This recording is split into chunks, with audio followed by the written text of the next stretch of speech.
नमो सद्गुरु तुकया ज्ञान दीपा, नमो सद्गुरु सच्चिदानंद रूपा, नमो सद्गुरु भक्त कल्याण मूर्ती, नमो सद्गुरु भास्करा पूर्णकृती। मस्तक हे पायावरी या वारकरी संतांच्या, म्हणून आपुलिया हिता जो असे जागता, धन्य माता पिता तयाचिया, कुळी कन्या पुत्र होती जे सात्विक, तयांचा हरीख वाटे देवा। प्रस्तुत प्राप्त प्रसंगी कीर्तन रूपी सेवेसाठी निवडलेला अभंग। साहित्य सोनियाच्या खाणेतून शब्द रत्नांची निर्मिती करणारे महाराष्ट्र सारस्वताच्या मंडलावर आपल्या तत्वज्ञानाचा कळस ज्या महापुरुषाने चढवला, वेद उपनिषद गीता भागवत याचं मंथन करून पंचम वेद गाथ्याची निर्मिती ज्या महाकवीने केली, इतिहासाच्या पानावर सुवर्ण अक्षराने लिहिली। इंद्रायणीच्या काठी देहू नावाच्या सुप्रसिद्ध गावामध्ये बोल्होबा कनकाईच्या वंशात हे ज्ञानरत्न जन्माला आलं मायबाप। आणि तुम्हाला मला सर्वसामान्य माणसाला मोक्षाचा देव यान पंथ ज्याच्यामुळे खुला झाला, ते देहूचे सुप्रसिद्ध साधू श्रीमंत श्री जगद्गुरु तुकाराम महाराज, त्यांचा हा चार चरणाचा अभंग सेवेसाठी निवडला आहे।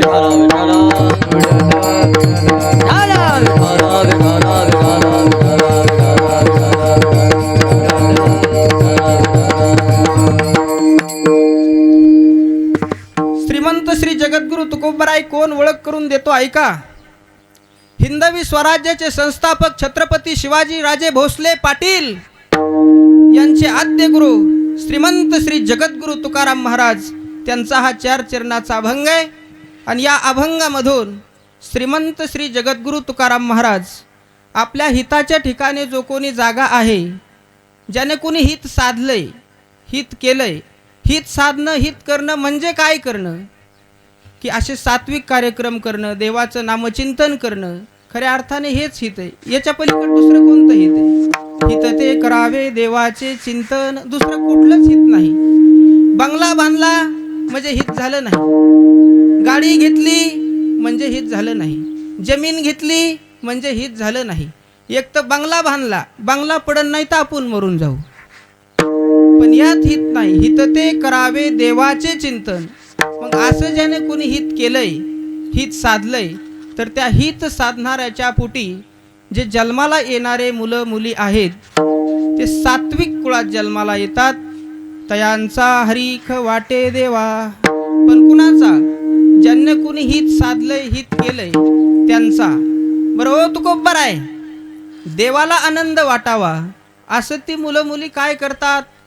महाराज म्हणले, गीता भागवत करीती श्रवण, अखंड चिंतन विठोबाचे। ते विठोबाची वारी करतात, गीता भागवताचं पारायण करतात, असं आपलं हित साधतात, देवाचं नामचिंतन घेतात। मग असे जे कोणी हित साधणारे आहेत, महाराज म्हणले त्यांची सेवा मला माझ्या जीवनामध्ये घडावी। तुका म्हणे मज घडो त्यांची सेवा, तरी माझ्या दैवा पार नाही, असा अभंगाचा सरळ सरळ भावार्थ आहे। अभंगावर बोलण्यापूर्वी पैकी अल्पसा परिहार तो म्हणजे असा, आज आपल्यातून जाऊन देऊबाई तुकाराम ढवळे या आईला आपल्यातून जाऊन 1 वर्ष झालेलं आहे। आणि 1 वर्ष झाल्याच्या नंतर आपल्या आईसाठी किंवा आपल्या ह्या सगळ्या ह्याच्यासाठी नातेवाईकांनी जो केलेला हा कार्यक्रम आहे, अतिशय सुंदर आहे। बघा, माणूस गेल्याच्या नंतर, संत गेल्याच्या नंतर त्यांची जयंती, देवाची जयंती होते, संतांची पुण्यतिथी होते, आणि तुमचं आमचं जे असतं ते श्राद्ध होत असतं। म्हणून हा आयोजित केलेला कार्यक्रम आहे। 1 नंबर सुंदर कार्यक्रम, आयोजन नियोजन सगळं एकदम मस्त केलं। मला वाटलं होतं इथं आल्याच्या नंतर वाटाने म्हणलं 1 दिवसाचा कार्यक्रम म्हणजे काय सिस्टीम बरोबर आहे का, मंडप आहे का, पण व्यवस्थित एका सप्ताहासारखं नियोजन केलं। तुमच्यासाठी मी एकदा टाळ्या वाजवतो ऐका। फार सुंदर नियोजन केलं। काय असतं, आपल्या आईला भगवंत चरणी लीन व्हावं, आपल्या आईला भगवान परमात्म्याच्या चरणी जागा मिळावी यासाठी हा केलेला कार्यक्रम असतो. आणि कीर्तनाचा कार्यक्रम का ठेवायचा? हा कार्यक्रम केल्याच्या नंतर कुठला दोष राहत नाही. बघा, रामकृष्ण नाम सर्व दोषाहरण, जड जीवा तारण हरी एक. एक नाही, कुठलाच दोष राहत नाही, कारण ती ताकद ह्या नामस्मरणामध्ये आहे, चिंतनामध्ये आहे. म्हणून अगदी एक नंबर वातावरण केलं आपल्या आईसाठी. काय असतं, गेल्याच्या नंतर पहिल्या दिवशी पहिला पिंड, दुसऱ्या दिवशी दुसरा पिंड, आणि मग दशक्रिया विधीला अशा पवित्र अशा गंगेच्या ठिकाणी अस्थि विसर्जन कराव्या आणि 10 पिंडदान द्यावेत. आणि नंतर ज्या दिवशी देह ठेवला त्या दिवशी हा वर्ष श्राद्धाचा विधी, म्हणजे तर्पण, याला शास्त्रामध्ये तर्पणाचा विधी म्हटलं जातं. आणि हा विधी देवापर्यंत नेण्याचं काम, जी अग्नीची पत्नी, तिला आपण श्वाधा म्हणतो, ती श्वाधा हा विधी भगवान परमात्म्याच्या चरणी पार देवाच्या पायापर्यंत नेत असते. आणि जर हा देवाच्या पायापर्यंत विधी गेला की कुठला दोष राहत नाही, त्या कुटुंबाला दोष राहत नाही, सगळं पवित्र होऊन जातं. आणि मग वरती गेल्याच्या नंतर जो आत्मा देवापाशी जातो, आणि देवापाशी गेल्याच्या नंतर मग कुठला दोष शिल्लक राहत नाही. मग ते आपले आई वडील कुणी जे असते ते आपल्याला स्वर्गातून आशीर्वाद देतात. काय म्हणतात महाराज? नम मने पितरा आशीर्वाद देती, कल्याणाई जिती, कल्याणाई जिती सर्व काळ. नम मने पितरा आशीर्वाद दे, कल्याणाई जिती, कल्याणाई जिती सर्व काळ, सर्व काळ. नामा म्हणे पितृ आशीर्वाद देती, कल्याण इच्छिती तया कुळान. मग ते आपल्याला एका हाताने नाही तर 2-2 हाताने आशीर्वाद देत असतात आणि आपलं कल्याण होत असतं. कल्याण इच्छिती तया कुळा असा हा आयोजित केलेला कार्यक्रम आहे. आणि या कार्यक्रमाला ज्यांच्यामुळे शोभा आहे असे महाराष्ट्रातील ख्यातनाम गायनाचार्य आमचे गुरुवर्य अशोकजी महाराज पुरी हे गेवरायून या ठिकाणी आपल्या प्रेमाच्या पोटी इथपर्यंत उपस्थित आहेत. त्याचप्रमाणे दुसरे गायनाचार्य आमचे गुरुबंधू असणारे दयानंद महाराज आडसूळ ते या ठिकाणी उपस्थित आहेत, त्यांना वंदन करतो. आणि आता महाराष्ट्रामध्ये ज्यांचं नाव हळूहळू गाजत आहे असे असणारे आमच्या संस्थेतील गुरुबंधू, एक तरुण व्यक्तिमत्व, मृदंग सम्राट. येऊ द्या ते म्हणते बाळकृष्ण, बरे झालं आले ती, नाही तर म्हणते त्या बाळकृष्ण महाराजाच्या कीर्तनाला कुत्रं बी नव्हतं, बरे आले, सांभाळून ठेवा. बरं झालं आले ते, चांगलं झालं. असे असणारे आमच्यावर अत्यंत प्रेम करणारे माझे परम मित्र आदरणीय रोहित महाराज सानप, त्यांना माझं वंदन आहे. खूप पक्वात सुंदर वाजवतात, नमन आहे महाराज तुम्हाला. याप्रमाणे सर्व टाळकडी मंडळी यांना वंदन करतो.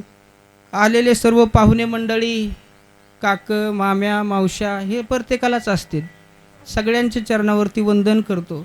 आणि जर एखादं म्हणलं महाराजांनी माझं नावच घेतलं नाही तर एका उखाण्यात सगळ्यांची नावं घेऊन टाकतो, लक्ष देऊन ऐका. पांडुरंगाच्या चरणी फूल वाहतो वाकून, पांडुरंगाच्या चरणी फूल वाहतो वाकून, आणि तुम्हा सर्वांचं नाव घेतो ज्ञानोबारायांचा मान राखून. वाजायच्यात जरा मोकळ्या मनाने वाजायचा, नाही ते काय टाळी वाजवायला कष्ट आहे का काही? मोकळ्या मनाने टाळी वाजवायची. ऐका, अतिशय सुंदर नियोजन केलेलं आहे. सर्वांच्या चरणी वंदन करतो.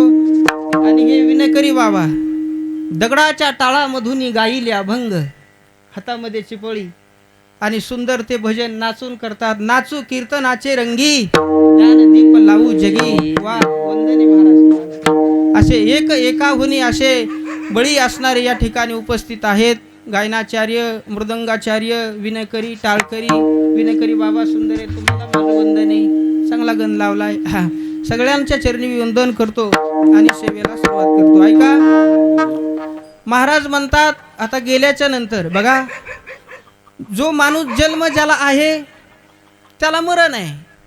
जो माणूस जन्माला आला त्याला एक दिवस जायचंय, आणि जो माणूस ज्याचा मृत्यू झाला त्याला पुन्हा जन्म आहे. पुनरपी जननम पुनरपी मरणम किंवा उपजेते नाशे नाशिले ते पुनरपी दिशे हे घटिका यंत्र जैसे प्रब्रह्मिगा. पाण्याचा हंडा आपण भरून ठेवतो कशासाठी? बोलत चला, रिकामा करण्यासाठी.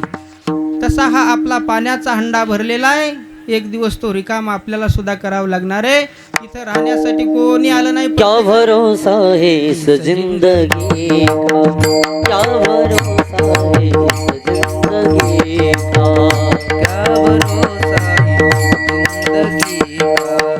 क्या भरोसा है जिंदगी का. साथ देती नहीं ये किसी का, साथ देती नहीं ये किसी का, क्या भरोसा है इस जिंदगी का, क्या भरोसा है इस जिंदगी का.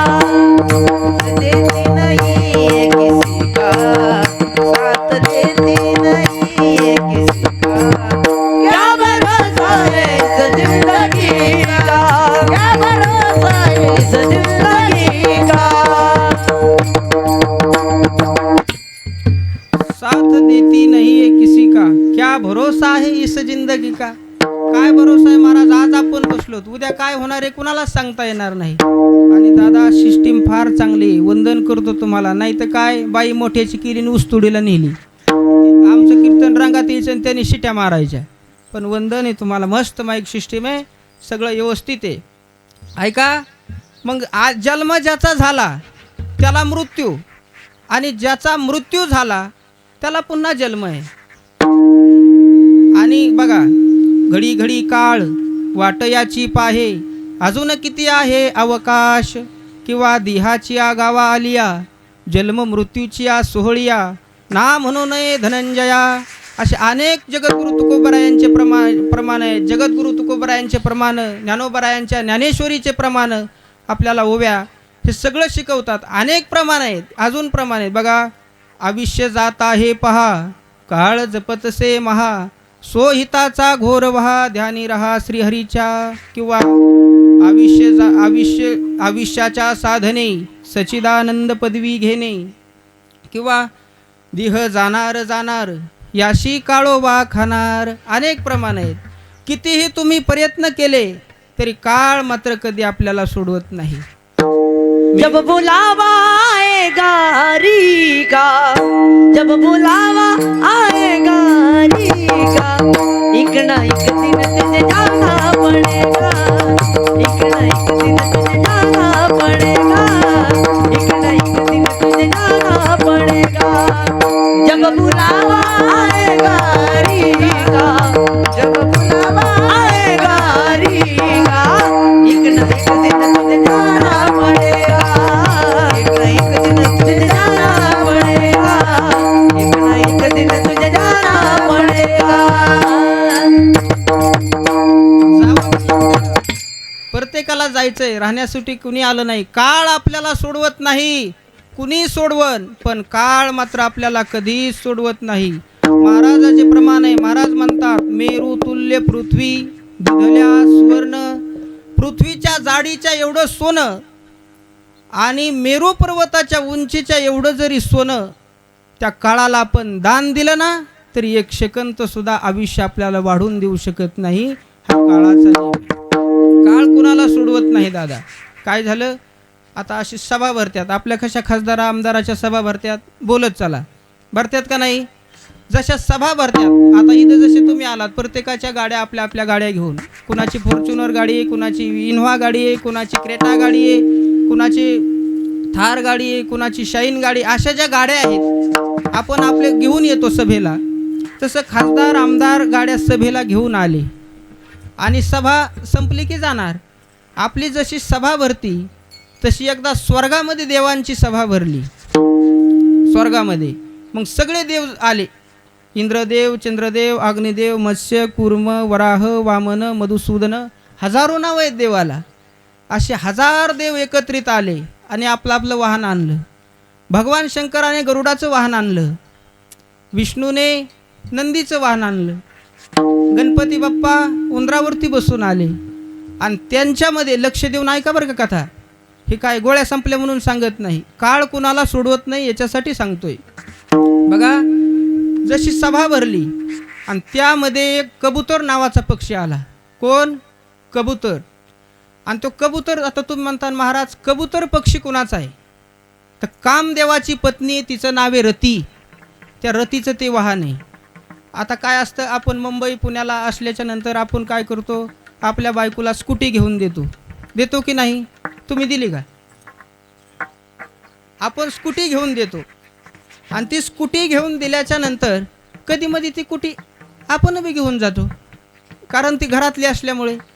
तसं त्या रतीचं वाहन आहे ते कबूतर. कामदेव त्या कबुतराला घेऊन आले आणि आल्याच्या नंतर कबुतराने ठरवलं, आता कुठं जाण्याची गरज नाही. न लगती सायास जावे वनांतरा, सुखे तो घरा नारायण. 33 कोटी देवांचं दर्शन आपल्याला या ठिकाणी होणार आहे. कुठंच जाण्याची गरज नाही. म्हणून ज्या दरवाजातून देव जाणार होते त्या दरवाजामध्ये असं दरवाजाच्या वरती ते कबूतर बसलं आणि बसल्याच्या नंतर इंद्रदेव आले, निघून गेले सभेला. चंद्रदेव आले, भगवान शंकर आले, विष्णू आले, गणपती बाप्पा आले, असे हजारो देव निघून गेले सभेला. आणि शेवटी काळ आला महाराज. काळाकडे पाहिलं आणि कबूतर लटलट लटलट कापू लागलं. माणूस कुणाला जरी घाबरला नाही तरी शेवटी माणूस काळाला घाबरतो महाराज. काळ जवळ आला, यमराज आले आणि यमराजाने त्या कबुतराकडे पाहिलं अशोक महाराज. आणि कबुतराकडे पाहिल्याच्या नंतर त्या कबुतराकडे पाहून मोठमोठ्याने ते काळ हसायला लागला. कबूतर घाबरलं, थंड झालं. अरे वा, माझ्याकडे या काळाने पाहिलं आणि माझ्या मस्तकाकडे पाहून हे काळ हसतोय, म्हणजे मी जगत नाही, माझं मरण जवळ आले. ते कबूतर गरुडाकडे गेलं. ए गरुडा, ऐक ना, अरे बघ ना, माझ्याकडे त्या काळाने पाहिलं, त्या यमाने पाहिलं आणि मोठमोठ्याने हसू लागला. रे, माझं मरण जवळ आलंय, मी आता जगू शकत नाही. कबुतराला गरुडाने सांगितलं, अरे ऐक, असा गरुडासारखा तुझा जर मित्र असेल तर तुला घाबरण्याची काय गरज आहे? माझ्या पाठीवर बस, 1 तासामध्ये 1,00,000 किलोमीटर नेऊन सोडतो तुला. किती? 1,00,000 किलोमीटर. एका जंगलामध्ये पाण्याचं सरोवर आहे आणि वडाचं झाड आहे. त्या वडाच्या झाडाच्या मध्यभागी तुला नेऊन सोडतो. 1 तासात मी तुला 1,00,000 किलोमीटर नेऊन सोडतो. आता आपल्याला वाटतं आपल्याला गरुडाचं वाहन असावा. आता आम्हाला कीर्तन असते, लांब लांब जावं लागतं, आम्हाला वाटतं गरुडावरती बसून जावा, पण सोपं नाही दादा. ते कबूतर गरुडाच्या पाठीवरती बसलं आणि भरारी मारली. भरारी मारल्याच्या नंतर 1,00,000 किलोमीटर नेऊन वडाच्या झाडाच्या मध्यभागी ठेवलं आणि कबुतराला सांगितलं, कबुतरा, तहान लागली तर पाणी पे, भूक लागली तर फळे खा. 1 तासानंतर सभा झाली, मी तुला पुन्हा न्यायला वापस येतो. गरुडाने उड्डाण मारलं, भरारी मारली, सभेमध्ये आले. सभेमध्ये येऊपर्यंत सर्व सभा संपलेली, आपापले वाहनं घेऊन निघाले. आणि कबुतराने विचारलं, ए काळा, ए यमराजा, गरुडाने विचारलं, अरे सांग ना, त्या कबुतराकडे पाहिलं तू मोठमोठ्याने का हसलास रे? काही नाही, त्याच्याकडे हसण्याचं कारण नाही. माझ्या पायात पाय घोटळला, माझी अचानक नजर त्या कबुतराच्या मस्तकावरती गेली आणि मस्तकावरती गेल्याच्या नंतर त्याच्या मस्तकावर विधात्याने लिहिलेलं होतं की इथून 1,00,000 किलोमीटर अंतरावर एक वडाचं झाड आहे, एक पाण्याचा सरोवर आहे आणि त्या वडाच्या झाडाच्या मध्यभागी ज्यावेळेस ते कबूतर जाऊन बसेल त्याच ठिकाणी त्याचा मृत्यू लिहिलेला आहे. आणि मग मी याच्यासाठी हसलो की 1,00,000 किलोमीटर जाण्यासाठी मला 10 जन्म घ्यावे लागतील. ह्या कबुतराचं मरण चुकलं म्हणून मी हसत होतो. आणि मग गरुडाच्या लक्षात आलं, आपण याला काळातून वाचवलं नाही, निघून घातलं. आणि 1 तासाच्या नंतर कबुतरापाशी गरुड गेले. कबूतर मरून पडलं होतं. मरण कुणाला चुकत नाही दादा, किती वाचवण्याचा प्रयत्न करा. जे जे लिहिले प्रारब्धी, तेही कर्म न चुके कधी. म्हणून काळाच्या ओघाप्रमाणे प्रत्येकाला जावंच लागतं. मी एका ठिकाणी असंच म्हणलं, या गावात कीर्तनाला आलेले सगळे माणसं मरणार, चट्ट मारणार. काका सगळ्यांनी माना अशा खाली घातल्या आणि एक म्हातारी उठून उभा राहिली आणि मोठ्याने हसायला लागली. मी म्हणलं, आजी सगळ्यांनी माना खाली घातल्या आणि तुम्ही का हसता? म्हणले, महाराज मी ह्या गावची नाही. म्हणलं, तू देवाची चुलती का कोणी? अरे ह्या गावातली नसली तरी तुला जावंच लागणार आहे ना. येथे नाही उरो आले अवतार, एरते पामर जीव किती. कुणी असलं तरी जावं लागतं, काळ कुणाला सोडवत नाही. म्हणून 1 वर्षापूर्वी आपल्यातून या आई निघून गेल्या. म्हणून फार दुःखद अंतकरणाने आपण त्यांना श्रद्धांजली अर्पण करण्यासाठी या ठिकाणी उपस्थित आहोत. अजून एकदा सर्वांच्या चरणी वंदन करतो. बरं, मी बोलतोय माझी भाषा समजते का तुम्हाला? मी काय बोलतोय हे कळतंय का, समजतंय का? नाही ते काही भाषात फरक असतो. मी एकदा लातूरला कीर्तनाला गेलो आणि थोडं लवकरच गेलो. लवकरच गेल्याच्या नंतर तिथले सरपंच उपसरपंच आले आणि माझ्याकडे आले आणि मला म्हणले, महाराज बऱ्याच झाल्या तुम्ही लवकर आल्या. म्हणलं, गडबडीत लुगडं तर घालून नाही आल्या. खाली बघितलं तर धोतर होतं. भाषेत फरक असतो. मी एकदा त्या कर्नाटकात गेलो कार्यक्रमाला आणि गेल्याच्या नंतर जेवायला बसलो आणि जेवायला बसल्यावर त्या आजी म्हणल्या, महाराज तुम्हाला चटका देऊ का? म्हणलं, ए माय मला नको चटका. म्हणलं, काय यांचा नियम असला, तापायचं उलात पळायचा महाराज, असले तर काय सांगावं. मग मी म्हणलं, नाही घ्यावा तर माहीत होणार नाही. मग असे विनकरी बाबा शेजारी आमच्या शेजारी जेवायला बसलेली. मग मी म्हणलं, नाही तरी आता वय झाल्याचे काय होईन ती होईन, यांना द्या चटका. ही म्हणले, कसला असतो? म्हणलं, चांगला असतो. म्हणले, तुम्ही घेतला होता का? म्हणलं, 2दा. एकदा नाही 2 वेळेस घेतला होता. म्हणलं, मी वाढला 2-4 पदार्थ मिरच्याचे टाकून ते तळवलेला ठेसा आणि मग ते मला वाढला आणि त्यांना वाढला. आणि मी म्हणलं, आई मला बी द्या चटका. आणि मग मी घेतला चटका. भाषेतला फरक असतो. आता आम्हाला फोन आले का, महाराज तुमची तारीख रिकामी आहे का? हो आहे ना, घ्या. काही एक मला फोन आला, म्हणे महाराज बोलता का? म्हणे हो. म्हणे तुम्हाला आमच्या कीर्तनात घालणं आहे, म्हणे आमच्या सप्त्यात घालणं आहे तुम्हाला. म्हणलं, बरं ठीक आहे येतो. काही म्हणतात, महाराज तुमची आम्हाला सुपारी मिळेल का? हो मिळेल ना. अहो काय आता पुणे मुंबईला जर कीर्तनाला गेलं का लई ती भाषा एकदम असं टॅलेंटमध्ये गेलं. महाराज या बसलं जेवायला बसल्यावर आणलं 2 चपात्या. माझ्या ताटातली चपाती संपली आणि संपल्यावर मी म्हणलं, चपाती संपली. असे बाबा होते 3 जण उठले हो. म्हणलं, बाबा चपाती आणायला 3 जण? म्हणले, कसं आहे ना महाराज, काल दोघाला उचललीच नाही. म्हणलं, मग चपाती होती का चपाता? कोयत्याने तोडा लागायची चपाती, इतकी मोठी चपाती.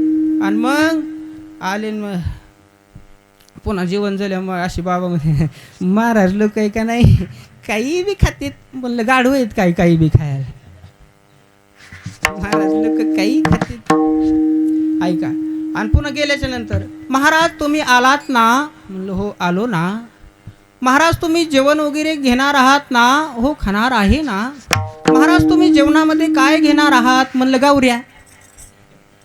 काय घ्यावं जेवणात?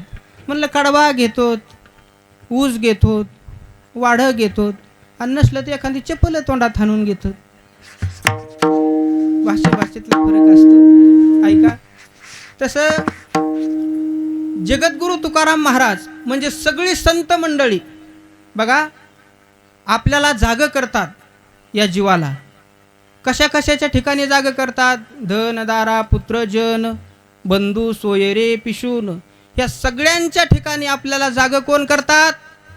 संत महात्मे. या जीवाला, या मनाला. आणि हे मन कसं आहे? मन लई चंचल चपळे, त्याला जायला वेळ नाही यायला वेळ नाही. मन चंचल चपळ जाता लगे वेळ, जाता येता लगे वेळ, जाता येता लगे वेळ.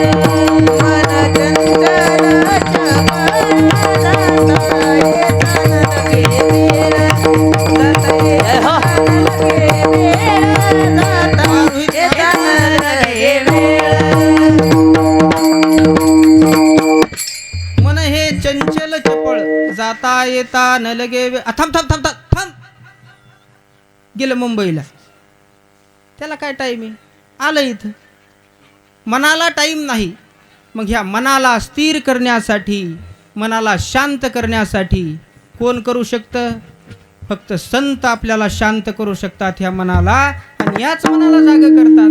दुसरं काय नाही, ह्या मनाला जाग. नको नको मना गुंतू माया जाळी,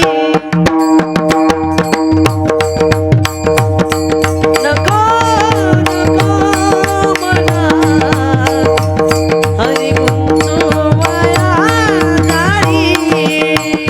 हे नको नको मना गुंतू माया जाळी, नको नको मना हो हो गुंतू माया जाळी. हरी काळ आला जवळी आग्राचा भया, काळ आला जवळी हरिग्रासा भया, ग्रासा भया. काळाची मुडी पडेल बाजेव्हा, हा काळाची मुडी पडेल बाजेव्हा, हा काळाची मुडी हा पडेल काळाची मुडी हो हो हो हो पडेल बाजेव्हा, पडेल बाजेव्हा. काळाची हे उडी पडेल बा जेव्हा, सोडविना तेव्हा माये बाप, सोडविना राजा देशीचा चौधरी, अनेक सोय रे भली भली. सोडत नाही दादा कुणाला. आणि म्हणून या मनाला शांत करण्याचं काम जर कोण करत असेल तर ते या देवप्पा या. विठाला विठाला विठाला विठाला. हरा विठाला हरा विठाला विठाला. कशाच्या स्वरूपाने? आता हे मन आहे देवप्पा, हे मन मंदिरात गेल्यावर शांत राहील का घरी बसल्यावर शांत राहील? मंदिरात. मग मंदिरातच बसतो का आपण? नाही.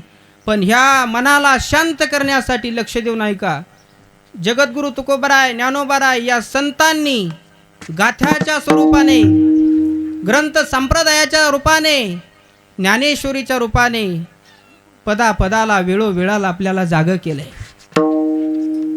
बोलावं कसं, समाजामध्ये राहावं कसं, अरे समाजामध्ये मान मर्यादा मिळावी कशी, अरे बोलावं कसं, हे जर कोणी शिकवलं असेल ना देवबाप्पा, तर हे फक्त आपल्याला संतांनी शिकवलं.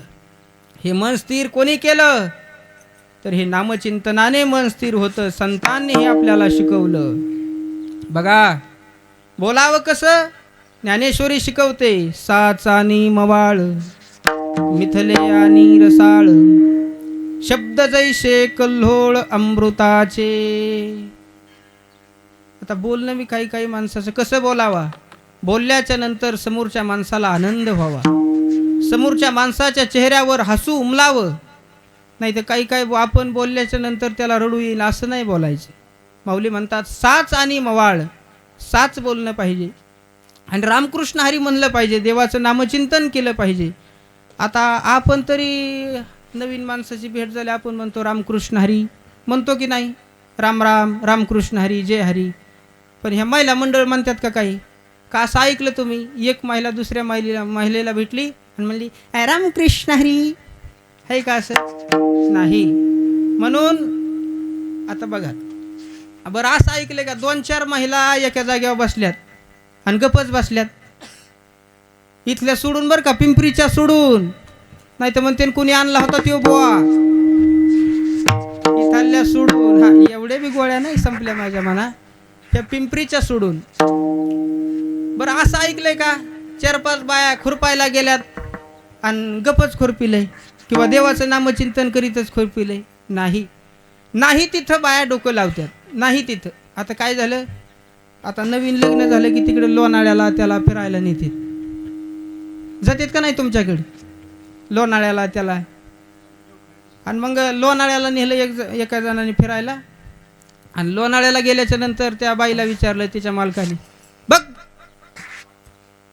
कसा धबधबा आहे, बघ कसं निसर्गरम्य वातावरण आहे, बघ हे पाहून तुला काय वाटायलंय. म्हणली हे पाहून मला इथं धुणं धुवायला आणलं असतं तर बरं झालं असतं. म्हणे काही बोलतात महाराज, नाही तिथं डोकं लावायचं. त्या जामखेडमध्ये माझे पाहुणे येतं आणि जामखेडमध्ये येता वेळेस मी थांबलो. 2-3 दिवस झालं त्याला. आणि त्या आजीला म्हणलं, अहो आजी बघा ना तुमच्या शेजारचे आजोबा कोमात गेले. ती म्हणली त्यांना काय मोठे माणसं आहेत कुठं जातील. असे महाराज नाही तिथं डोकं लावतात. आणि सांगितलं ना तुम्ही किती सांगा ऐकत नाही. आपण एक म्हणलं की ते दुसरंच म्हणतात काहीतरी. आपण एक म्हणलं, जुने महाराज लोक फार सुंदर सांगायचे. ते म्हणले एक माणूस आला आणि ते आल्याच्या नंतर त्याला सांगितलं, उपदेश केला. ते म्हणला माझी बायकोच ऐका ना. अरे म्हणले तुझी नाही कुणाचीच ऐकत नाही. म्हणला मी एक म्हणलं की ते दुसरंच म्हणते. म्हणले असेच म्हणते असते, तू एक म्हणला की दुसरंच ऐकत नाही म्हणला. म्हणला तिचा मामा आला आणि मामा आल्याच्या नंतर मी म्हणलं, अरे लई दिवसातून तुझे मामा जेवायला आले, त्यांना काहीतरी पुरणपोळी कर. म्हणली नाही पुरणपोळी करीत नसते. म्हणली मी पिठलं भाकर करीन, म्हणजे बेसन. जे कोणत्याच सणाला चालत नाही त्याचं नाव बेसन. म्हणले मी बेसन करीन. पण काही दिवसांनी याचा मामा आला. आता यांनी भाताहून शीताची परीक्षा की शीताहून भाताची परीक्षा केली. आता म्हणला हिच्या मामाला हिने काय बेसन केलं. मग याचे मामा आले. म्हणला तुझ्या मामाला जसं बेसन भाकर खाऊ घातलं ना तसं माझ्या मामाला बेसन भाकर खाऊ घाल. हा म्हणे दुष्काळ पडला काय, इतक्या दिवसातून मामा आलेत मी पुरणपोळी करीन. केलं पुरणपोळी. काही दिवसांनी सप्ताह आला गावात. आणि असे सगळे महाराज मंडळी, आमचे पुरी महाराज, दयानंद महाराज, रोहित महाराज ते असे आले.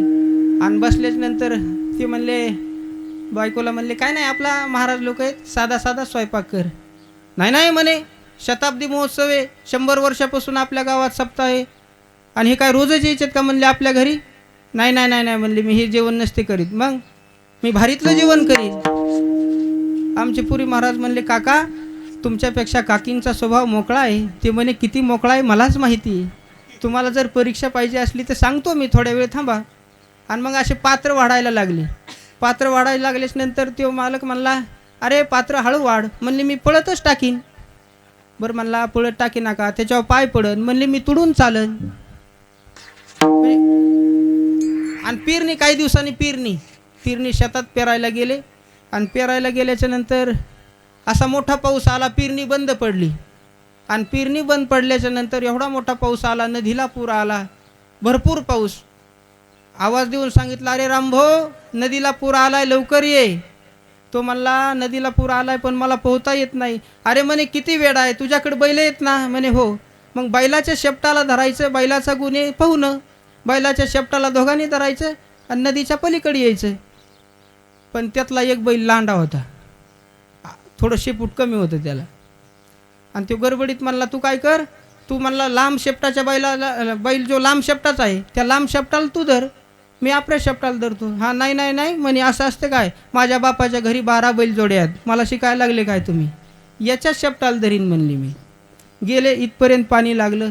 तो म्हणला शेपूट धरून सोडू नको, घट्ट पकडून धर. म्हणली सोडलं दिलं. बरं ते थोडं पुढं गेलं, म्हणला सोडू नको. ती म्हणली हां सोडून दिलं मी. गेली वाहत गेली.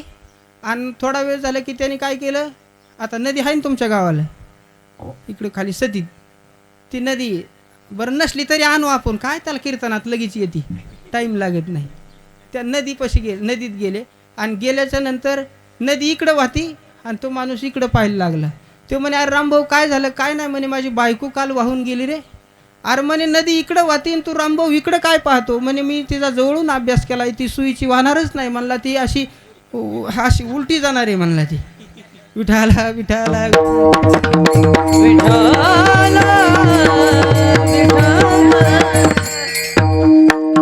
तसं संत महात्मे आपल्याला पदोपदाला जागे करतात. बाबानो धनाच्या ठिकाणी जागे राहा. धन दारा पुत्र जन बंधू सोयरे पिशून महाराज या सर्वांच्या ठिकाणी जर आम्ही जागं राहिलो, धनाच्या ठिकाणी, बायकोच्या ठिकाणी, मुलाच्या ठिकाणी, या सर्वांच्या ठिकाणी जर आम्ही जागं राहिलं, तर महाराज म्हणले आम्हाला फळ काय मिळणार? महाराज म्हणले तुम्हाला नाही, तुमच्या मात्या पित्याला. धन्य माता पिता तयाची धन्य माता पिता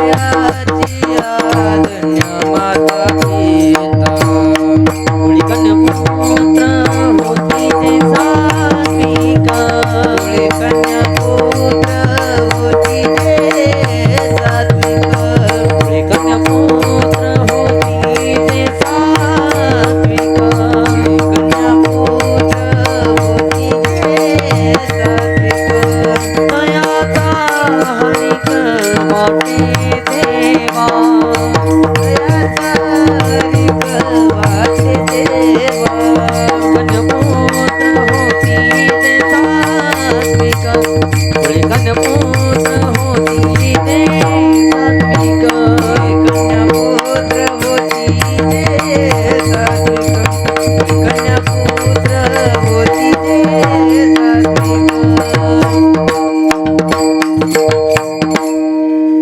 आपुलिया हिता जो असे जागता, धन्य माता पिता तयाचिया. कुळी पण कन्या पुत्र होती जे सात्विक, तयांचा हरीख वाटे देवा. कुणाचा? तर ज्याने आपलं हित साधलंय त्यांचा. धनाच्या ठिकाणी, ह्या सर्वांच्या ठिकाणी जे जागा आहेत त्यांच्या मात्या पित्याला धन्यता देतात. धन्य माता पिता तयाचिया. विठोबार खुमा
बघा,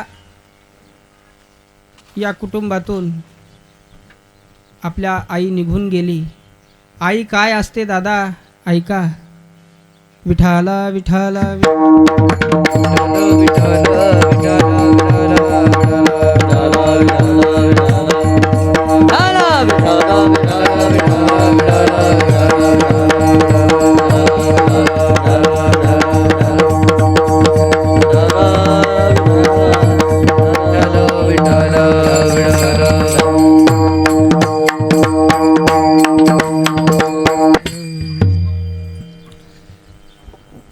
दादा ऐका, आई काय असते. अरे आ म्हणजे आत्मानी म्हणजे ईश्वर. आत्म्याला जी ईश्वराचं स्वरूप देते ती आई असते. अरे ढगाच्या आड गेलेला सूर्य तुम्हाला उद्या पाहायला मिळेल. ऐका मंडळी, पण एकदा ढगाच्या आड गेलेले आई वडील तुम्हाला कधीच पाहायला मिळणार नाही. अरे तुमची जर जमीन गेली तर जमीन घेण्याची ताकद आपल्याला भगवान परमात्मा देईल. अरे तुमचा जर बंगला गेला तर पुन्हा बंगला कमवण्याची ताकद भगवान परमात्मा तुम्हाला देईल. अरे तुमची जर जमीन गेली तर जमीन घेण्या इतकी ताकद भगवान परमात्मा तुम्हाला देईल. पण एकदा आई वडील आपल्या जीवनातून निघून गेले ना, पुन्हा आई वडील देण्याची ताकद भगवान परमात्म्यात सुद्धा नाही. म्हणून जोपर्यंत आपले आई वडील जिवंत आहेत तोपर्यंत आपल्या आई वडिलाला सांभाळा दादा, सांभाळा. आई वडिलाला काय लागतो? आई वडिलाला आई म्हणजे मावशी नसते, आई म्हणजे चुलती नसते, आई म्हणजे काकू नसते दादा. कुणाची जरी असली तरी आईचे शेवटी. आई म्हणजे मावशी नसते, आई म्हणजे चुलती नसते, आई म्हणजे काकी नसते दादा. अरे लक्ष देऊन ऐका. 2 किलोमीटर बिगर चप्पलची चालणारी आपल्या मुलासाठी फक्त आई असते, दुसरं कोणी नसतं. फक्त आई असते दादा, दुसरं कोणी नसतं. 4थीमध्ये मुलगा शाळेत जात होता. ऐका ना माया हो, डोळ्याला पाणी आल्याशिवाय राहणार नाही. 4थीला मुलगा शाळेत जात होता. अरे काहीतरी त्याच्या आईला आजार होता, रोग जडलेला होता. पण तसंच आई काय करायची, डबडबल्या डोळ्याने आपल्या मुलाला डब्बा करून द्यायची, आपल्या मुलाला खायला द्यायची. पण एक दिवस काय झालं, आईला अस्वस्थ वाटू लागलं. आई दवाखान्यामध्ये गेली आणि दवाखान्यामध्ये गेल्याच्या नंतर डॉक्टराला विनंती केली, डॉक्टर मला माझं दुखतंय, मला काहीतरी आजार आहे. डॉक्टरांनी तपासल्याच्या नंतर डॉक्टरांनी सांगितलं, आई तुम्हाला कॅन्सरचा आजार आहे. पण डॉक्टर ऐका ना, माझी विनंती आहे तुम्हाला, माझ्या पतीला सांगू नका, माझ्या मुलाला सांगू नका की मला कॅन्सरचा आजार आहे. डबडबल्या डोळ्याने गरिबीतली आई घरी येते आणि घरी आल्याच्या नंतर घरामध्ये बसते. रात्रीच्या 12 वाजतात, झोपते आई आणि रात्रीचे 12 वाजले. आईला अस्वस्थ वाटू लागलं, घाम आला अंगातून, डोकं दुखू लागलं. आई सरकत गेली. एक तांब्या भरून पाण्याचा घेतला मायबाप आणि एक तांब्याचा पाण्या भरून घेतला आणि आई तांबर पाणी पेली. 3 वाजले, 3:30 वाजले. आईला काय करावा कळत नव्हतं, अरे उठावा कसं कळत नव्हतं. आणि शेवटी 3:30 वाजता आई या जगाचा निरोप घेऊन गेली साहेब, संपून गेली आई, मरण पावली. अरे 5 वाजले, 5:30 वाजले, 6 वाजले तरी का उठत नाही म्हणून बघण्यासाठी मालक जवळ आले. अरे रोज 4 वाजताच उठत असती, आज 6 वाजले, 5:30 वाजले तरी का उठत नाही. जवळ आले, आईला असं हलवलं, आपल्या पत्नीला. बोलत नाही. काय बोलणार, या जगाचा निरोप घेऊन गेली होती, काय बोलणार. असं हलवलं, नाकाला हात लावला, श्वास येत नाही.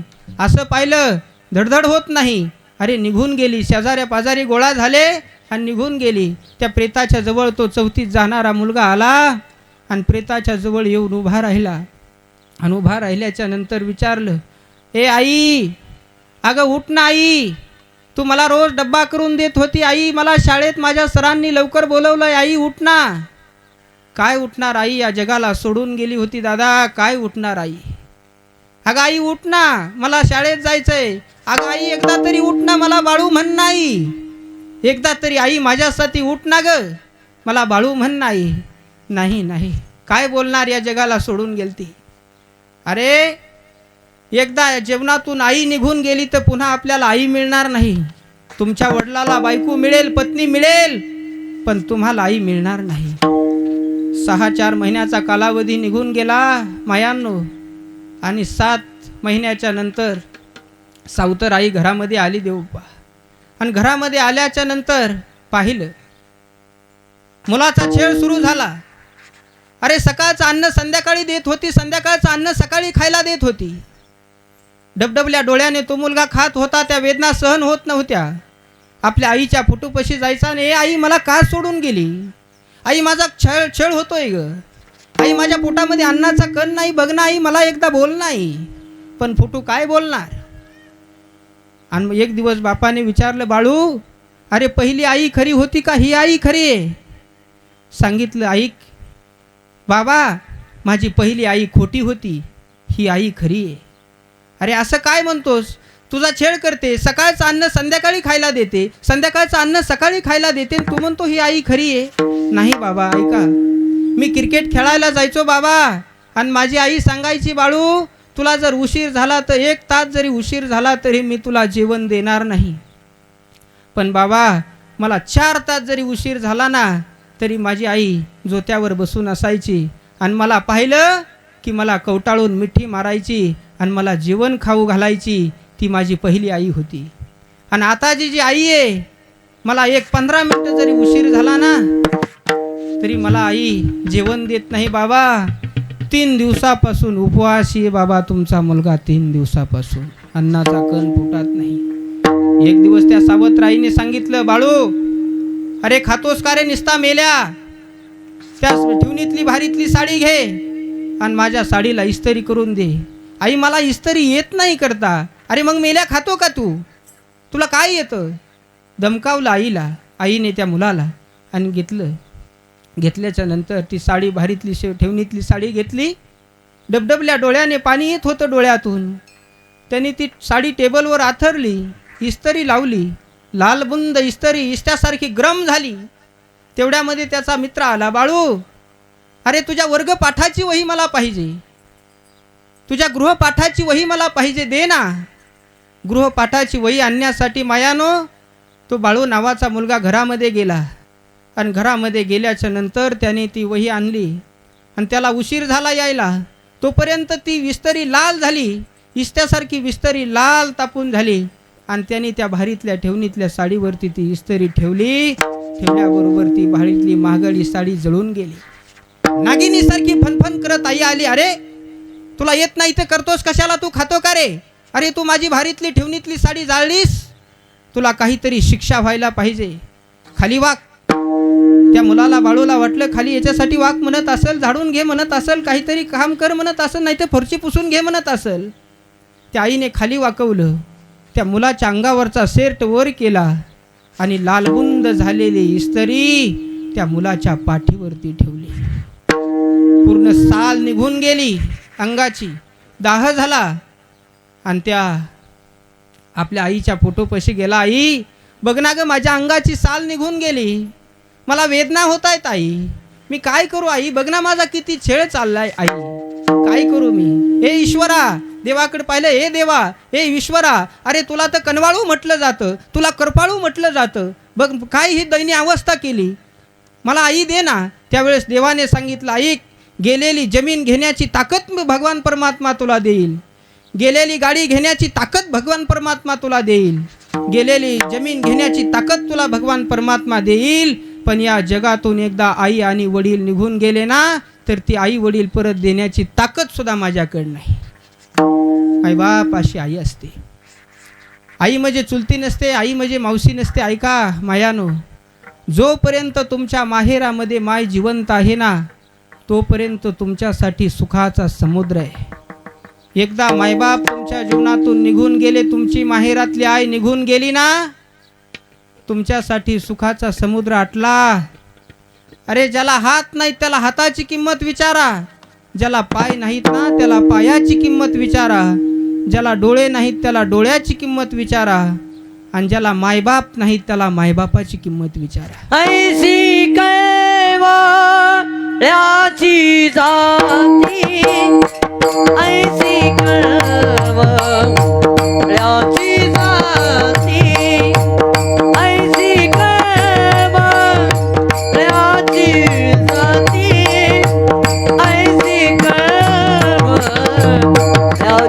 जाती, ऐसी कैवाळ्याची जाती, ऐसी कैवाळ्याची जाती,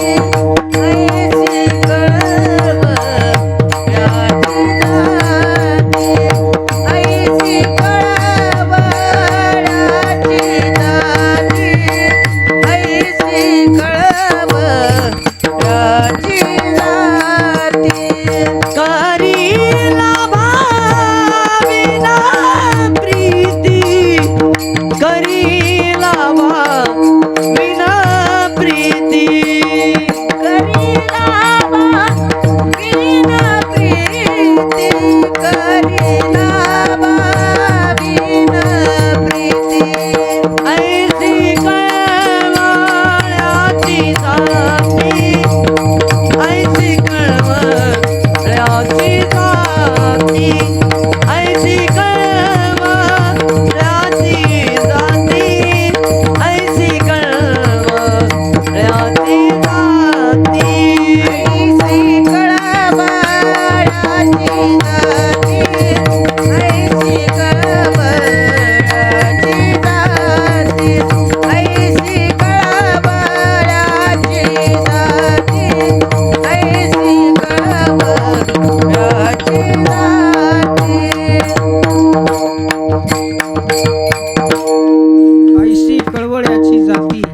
करी लाभाविन प्रीती. जगद्गुरु तुकोबाराय म्हणतात, आपल्या आईसारखा कळवळा कुणालाच येऊ शकत नाही. माहेरातून तुमची माय निघून जाऊन द्या, तुमची पिशवी रिकामी आल्याशिवाय राहणार नाही. जोपर्यंत तुमच्या माहेरामध्ये माय जिवंत आहे तोपर्यंत तुमची पिशवी कधीच रिकामी येणार नाही. एकदा माहेरातून माय निघून जाऊन द्या, तुमची पिशवी भरलेली येईल की रिकामी येईल ही मात्र मी सांगू शकत नाही. म्हणून आई वडिलाची सेवा करा हीच विनंती करतो दादा. आणि माणुसकी सांभाळा, माणुसकी सांभाळा. खऱ्या अर्थाने माणुसकी काय असते ऐका. अरे नारळाला डोळे आहेत त्याला दिसत नाही, कंगव्याला दात आहेत त्याला खाता येत नाही, सुईला नाक आहे तिला श्वास घेता येत नाही, टेबलाला पाय आहेत त्याला चालता येत नाही. तसं या माणसाकडे सर्व काही आहे पण या माणसाला माणुसकी नाही. शोकांत काय दादा. माणुसकी सांभाळा, आपले आपले नाते सांभाळा, या देशाची संस्कृती सांभाळा. अरे काय या देशाची संस्कृती ऐका. शोधावया भाकरीला निघाली सज्जनावो ती भूक आहे. जन्मताच गरिबी येते ही काय कुणाची चूक आहे. भूक लागली की पोटाला भाकर खाणं ही त्याची प्रकृती आहे, आणि भूक नसताना पोटाला भाकर खाणं ही त्याची विकृती आहे. आणि घासातला घास दुसऱ्याला देणं हीच तर या भारत देशाची संस्कृती आहे. म्हणून दादा आपल्या देशाची संस्कृती जोपासा. झालेली कीर्तनरूपी सेवा भगवान परमात्म्याच्या चरणी समर्पित करतो आणि सेवेला विराम देतो. ज्ञानेश्वर माऊली ज्ञानराज माऊली तुकाराम. ज्ञानेश्वर माऊली ज्ञानराज माऊली तुकाराम. ज्ञानेश्वर माऊली ज्ञानराज माऊली तुकाराम. ज्ञानेश्वर माऊली ज्ञानराज माऊली तुकाराम.